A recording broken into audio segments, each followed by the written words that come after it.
O nosso convidado de hoje é mestre em Direito pela Universidade de Nova York. É palestrante internacional e um dos fundadores da Associação Brasileira de Franchising. Sim, senhoras e senhores, especialista em varejo e informação de franquias. Ao longo de sua trajetória, publicou 13 livros sobre vendas e franchising, além de atuar como professor em instituições renomadas em São Paulo. Atualmente, é sócio fundador e presidente do grupo Xerto. Seja muito bem-vindo, Marcelo Xerto.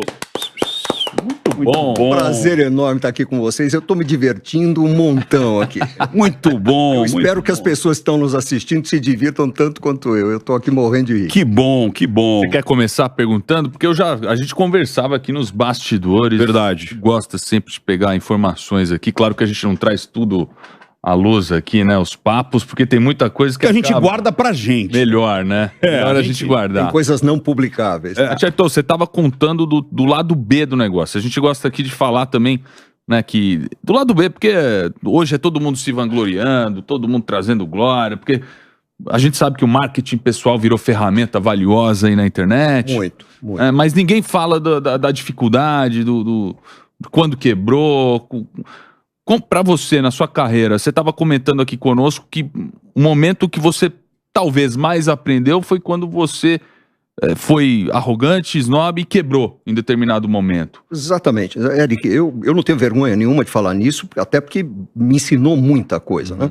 Mas um belo dia, eu comecei como office boy, sim, meu primeiro emprego foi office boy, eu fui crescendo, fazendo, e de repente um monte de coisas deram certo, assim, um pouco por sorte, um pouco por competência, mas vai juntando um monte de coisa e tudo dando muito certo, e você vai ficando um pouco arrogante. Quando você é mais jovem, hoje na minha idade não dá para ser arrogante, mas quando eu era jovem, chegou num ponto que eu era muito arrogante e achava assim, eu sou bom, qualquer coisa que eu for fazer, e eu me meti a abrir uma editora, negócio do qual eu não entendia, continuei não entendendo, assim, realmente, mas eu achei o seguinte, eu estava me sentindo meio Rei Midas, sabe como é que é? Qualquer coisa que você toque dá certo e vira ouro, e não é bem assim, e eu apanhei feio, eu me ferrei, eu não consegui entender, por arrogância, eu não fui conversar com ninguém que entendesse do negócio, eu não fui consultar ninguém, e eu não consegui entender nem quem era o meu cliente. Na minha cabeça, o cliente de uma editora é o leitor. Né? E naquela altura, eu estou falando disso, 1995, 96, não tinha internet, Amazon, cauda longa, esse monte de coisa que a gente tem hoje. Naquela altura, o cliente de uma editora era o livreiro. E o livreiro, ele tinha lá uns tantos títulos na prateleira, e para colocar algum novo, ele tinha que tirar algum que estava lá, porque ele tinha um espaço físico limitado ali e não tinha outra forma, não existia venda de outra forma que não fosse física. E eu não consegui entender, eu publiquei livros que a crítica achava maravilhosos, sensacionais, o leitor, quando chegava a ele, achava sensacionais, coisa e tal. Mas não tinha espaço nas... O livreiro não queria, porque ele preferia vender Paulo Coelho, ele preferia vender Marley e eu, ele preferia vender livros que vendem. O livro que vende mesmo não é livro técnico, não é livro de cabeça. Eu fui publicar livro de um professor ferão do MIT, coisa e tal. O livro era sensacional. Não tem leitor, ninguém tinha ouvido falar naquele cara no Brasil, ninguém sabia nada. Assim, então eu quebrei e naquela altura tive que quebrar o porquinho, né, raspar as minhas reservas. Falei para minha mulher, olha, é o seguinte, eu vou pagar todo mundo porque eu preciso preservar, estamos falando isso aqui antes de entrar no ar, né? Preservar minha credibilidade. Se eu conseguir preservar a credibilidade, depois eu dou um jeito. Eu sei que eu sou trabalhador e eu sei que eu sou minimamente inteligente para reconstruir alguma coisa, mas eu preciso manter a credibilidade. Aí eu falei para nós, vamos passar um tempo aí, aqui, né? Sem grana, e fomos em frente, estamos aí, e tudo deu certo. Você acha que a sua maior lição, maior aprendizado disso tudo foi humildade? Porque humildade, sem dúvida nenhuma. A gente recebe aqui milhares aí de empreendedores, pequenos empresários, que às vezes também tomam passos maior do que a perna, mas para dar o passo atrás, né, os 2 passos atrás, eu acho que é o mais difícil. É difícil você se olhar no espelho e dizer assim, pô, fui um imbecil. sabe assim, eu realmente não sou tudo que eu achei que eu era, sabe assim, eu fui além da minha competência. E assim, acho que a grande lição que eu aprendi ali é o seguinte: me cercar de gente melhor do que eu. Em tudo, em tudo. E quando eu não souber alguma coisa, não ter vergonha de perguntar. Não ter orgulho, não sei, eu pergunto para quem sabe. Eu me cerco de gente boa, seja como sócio, seja como colaborador, seja até como cliente, assim, eu procuro estar com as pessoas boas, até porque eu acredito, e vocês provavelmente também, que a gente acaba sendo reflexo das pessoas com quem a gente mais convive, né? A gente acaba absorvendo muito do ambiente que a gente frequenta. Então, estar com gente melhor do que eu é fundamental. Eu ouvi essa frase muitos anos atrás, assim, se você for a pessoa mais inteligente da sala, você está na sala errada. Você não pode ser o mais inteligente. Falam que a única mesa boa para você ser o mais inteligente é a do pôquer. Fora essa, você tem que ser o mais bobinho da mesa para você justamente para aprender, para absorver aquilo ali e tá aberto para absorver, mesmo que o pensamento não seja exatamente igual ao seu. Aliás, principalmente quando o pensamento não é igual ao seu, quando a visão de mundo não é igual à sua. Eu sempre disse que eu procuro me cercar, eu tenho a sorte de ter sócios maravilhosos, mas nós somos todos diferentes uns dos outros, com visões de mundo diferentes. Nós temos valores comuns, isso é muito interessante. Então a gente acredita em coisas, assim, em matéria de valores, crenças, etc. Nós temos os mesmos valores, mas a visão de mundo é completamente diferente. E eu acho que isso enriquece muito. Se você fizer uma seleção inteira só de Neymar, não vai chegar a lugar nenhum, né? Assim, você tem que ter gente jogando em posições diferentes, com estilos diferentes, com formas de enxergar diferentes, com visões políticas diferentes. Eu me dou super bem com gente que é lulista, com gente que é bolsonarista. Eu não excluo ninguém, pô. Eu quero aprender com todo mundo, eu quero estar perto de quem é bom. Sim. Agora, essa história de criar a Associação Brasileira de Franchising, como é que era antes disso? Não existia? Não existia. E ela serve para quê? A segunda parte da pergunta. Tá. Ela serve para regulamentar e dar um grau de segurança para quem vai comprar a franquia, porque tem o COF, né? O circular. Tem. Mas isso é imposto por lei. A gente pode falar um pouquinho disso, mas uma questão de organizar e melhorar e criar um processo para quem deseja fazer o seu negócio virar uma franquia. Ela tem alguns papéis importantes. Um deles é de educação, promovendo cursos, seminários, discussões, workshops. Ela organiza também uma feira de franquias que acabou de acontecer aqui em São Paulo, agora em junho. Que é gigante. Gigante. É a maior do mundo, já faz alguns anos, é imensa. Tem lá quase 600 expositores. É um negócio bastante grande. A primeira quem organizou fui eu. 1988, cara, pô, 12 ou 13 expositores lá dentro, foi um sufoco enorme, né? E a gente, agora é uma feira imensa, e a associação tem esse papel, e tem esse outro papel que você estava mencionando também, que é o de, não propriamente de regulamentar, porque existe uma lei para isso, mas ela tem uma comissão de ética que é extremamente atuante e realmente firme e séria. E ela também tem um papel de fazer a interação, de fazer o lobby legítimo, de interagir com os poderes públicos, com o judiciário, com o executivo, com o legislativo, etc, etc, evitando que passem leis que sejam absurdas ou que se tomem decisões que sejam absurdas. Né? Entendi. Protegendo ali, inclusive, a categoria de franquias.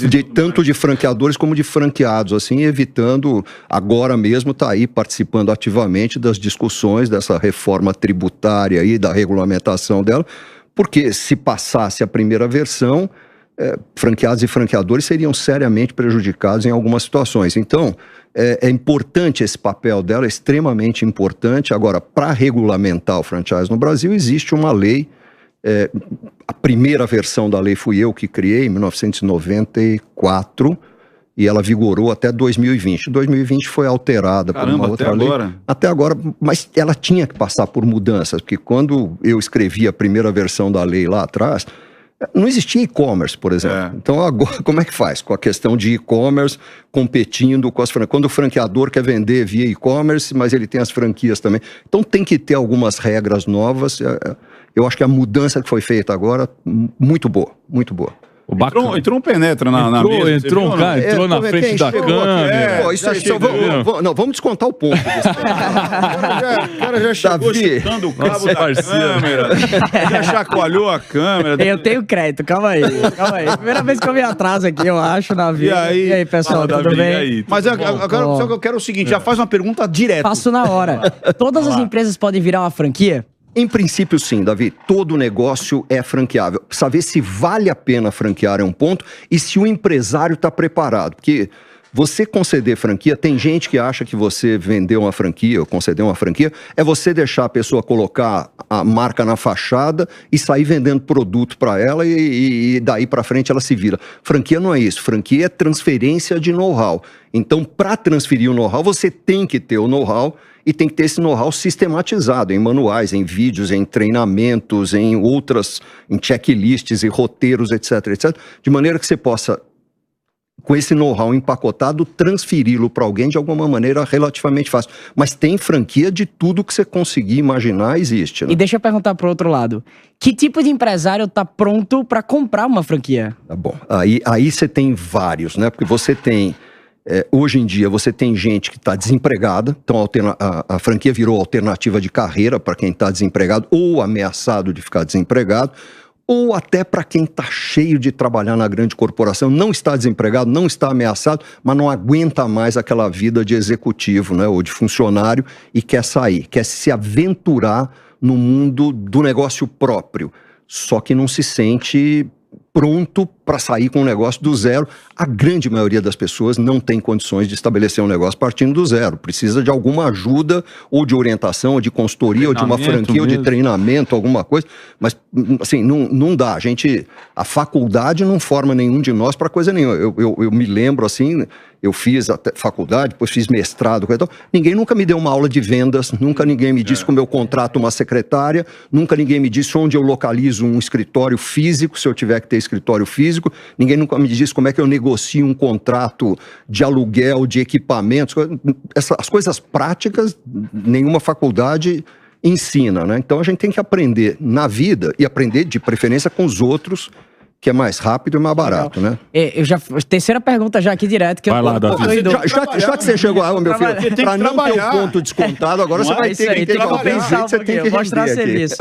Você falou do Neymar, esse aqui é o nosso Neymar. É o Neymar. E, por exemplo, imagina um empresário que tem um sonho de ter o próprio negócio no futuro, um negócio gigantesco. Você imagina a franquia como um projeto intermediário de escola? Como uma escola, sem dúvida nenhuma. Eu conheci já famílias empreendedoras, famílias empresárias, que antes de deixar o rapaz ou a moça ingressarem na empresa da família ou numa das empresas da família, investe numa franquiazinha, alguma coisa, um projeto lateral, para ver se ele desempenha ou não desempenha, né? Para ver, bom, vamos ver, se você conseguir administrar essa lanchonete, ou essa loja de cosméticos, ou esse cabeleireiro, pô, aí você prova que você sabe e tem condições de vir trabalhar aqui com a gente. O mais interessante é que, em alguns casos, a pessoa não quer depois trabalhar com a empresa da família, prefere abrir a segunda, a terceira, porque tem um fenômeno, Davi, hoje em dia, que é o do multifranqueado. A gente já tem aqui, fora do Brasil, tem muito mais. Aqui a legislação fiscal atrapalha um pouco, mas aqui mesmo você tem franqueados que têm 40 franquias, 50 franquias, 100 franquias, 150 franquias. Um cara grande, um cara desse. Um cara que fatura algumas centenas de milhões de reais em algumas situações, ou algumas dezenas de milhões de reais por ano. Mas ele prefere não ter uma marca própria. Assim, outro dia até eu entrevistei, gravei um vídeo entrevistando 2 franqueados eu ia citar a marca pode aqui, falar. 2 franqueados do Boticário, né? Um deles com 25 ou 27 franquias e a outra com 40 franquias. Os 2 são franqueados há 30 e poucos anos. Não tem nada a ver um com o outro, os 2, cada um tem os seus negócios. E eu perguntei para os 2 se vocês nunca pensaram em criar uma marca própria. Essa experiência você já tem. Nós temos muita experiência em operar a loja. muita experiência em montar a equipe de venda, capacitar a equipe de venda. Nenhum de nós sabe formular um produto, nenhum de nós sabe fabricar um produto, nenhum de nós entende de logística, nenhum de nós sabe montar uma campanha de marketing. Então é o seguinte, brand, né? Deixa a gente fazer o que a gente faz bem, que é tocar a loja no dia a dia. Isso, segundo eles, nós fazemos isso melhor do que o Boticário. Que legal. Mas isso a gente sabe fazer bem. Então deixa a gente fazer o que a gente faz bem e usar a estrutura da franqueadora, o brand principalmente, né? E um cara desse... Isso é se colocar numa posição de humildade, né? De humildade, é dizer, olha, pô, eu não sou o bambambam. Porque a gente vê diversos aí querendo expandir. Né? E eu acho assim, Eric, eu já aprendi a não julgar as pessoas. Eu não acho que tá certo nem errado. Para esses dois, por exemplo, para vários outros, nós estamos falando de um que tem 25 e outra que tem 40 lojas, tem um franqueado do Boticário com mais de 150. E se você perguntar para ele se ele quer criar a marca própria, ele diz não. Nem a pau. Pra quê? O que eu preciso vem mastigado. Eu posso me dedicar 100% a fazer aquilo que eu faço bem. Localizar a loja, eu localizo melhor do que o Boticário. Eu sei onde colocar a loja. Eu sei um mix de venda de cada loja, porque assim, tem lojas a 50 metros ou 100 metros uma da outra, que o mix de venda é completamente diferente. O público é diferente, embora as lojas estejam a uma quadra uma da outra. Perfeito. Isso eu sei fazer. Criar a equipe de venda, motivar a equipe de venda, treinar a equipe de venda, etc. Medir desempenho de equipe de venda. Isso eu faço melhor do que qualquer um. Deixa eu focar no que eu faço bem e não perder tempo com as coisas que eu não faço bem. Né? E um cara desse tem vantagem? Por exemplo, ele comunica diretamente com a Boticário, por exemplo, um cara que tem 40 franquias dessa? Ele assim, não diria para você que tem vantagem, mas evidentemente ele é ouvido, né? Ele é chamado para discutir. Vamos criar uma linha de produtos nova. Ele é chamado para participar dessa discussão, claro. Por quê? O cara tem informação de 40, história 50, 100 lojas. Tem uma história. Tá na ponta do ali, processo. e tá ali na ponta em vários lugares, de várias formas. Então, ele é chamado, vamos criar uma nova campanha de marketing. Vamos ouvir alguns aí que são os maiores. É natural, esse é um processo natural. Não tem vantagem nenhuma de não vai ter desconto nisso ou desconto. Não, isso não tem. Mas tem essa coisa da proximidade com a marca, sem dúvida nenhuma.